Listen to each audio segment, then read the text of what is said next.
Well, because a private foundation has more restrictions, that's going to be the automatic designation that a 501c3 is given at first. If an organization wants to be treated as a public charity, then they kind of have that burden of proof to prove that they qualify as such, and they have to request that from the IRS. This is the PKF Texas Entrepreneurs Playbook. I'm Jen Lemansky, and I'm back once again with Emily Smikal, one of our approachable advisors and the tax lead of our not-for-profit team here at PKF Texas.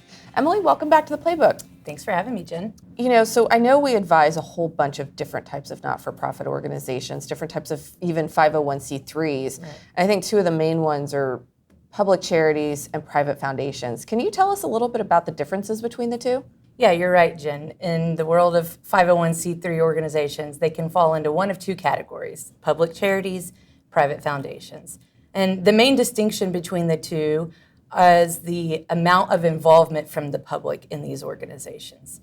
So a public charity gets most of their funds from the general public or governmental units, and they interact more with the public. A private foundation usually ran by either a family or a small group of individuals, and most of their funds come from that group. On the other hand, private foundations are usually ran by a family or a small group of individuals, and most of their funds come from that small group, as well as investment income. So are there different rules and regulations for each type? Yes, definitely. Because private foundations have less of that public scrutiny, they have more regulations put on them by the IRS than public charities do.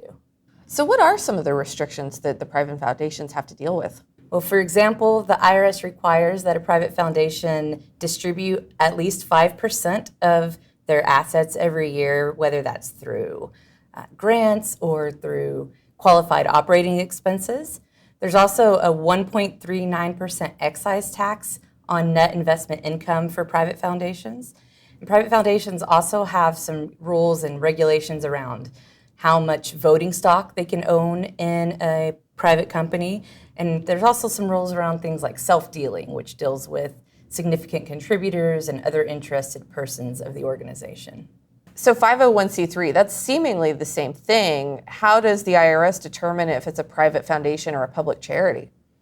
Well, because a private foundation has more restrictions, that's going to be the automatic designation that a 501c3 is given at first. If an organization wants to be treated as a public charity, then they kind of have that burden of proof to prove that they qualify as such, and they have to request that from the IRS.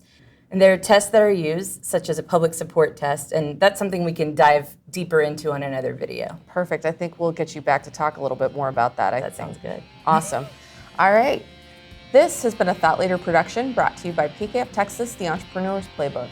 For more information about this and other not-for-profit topics, visit pkftexas.com/insights.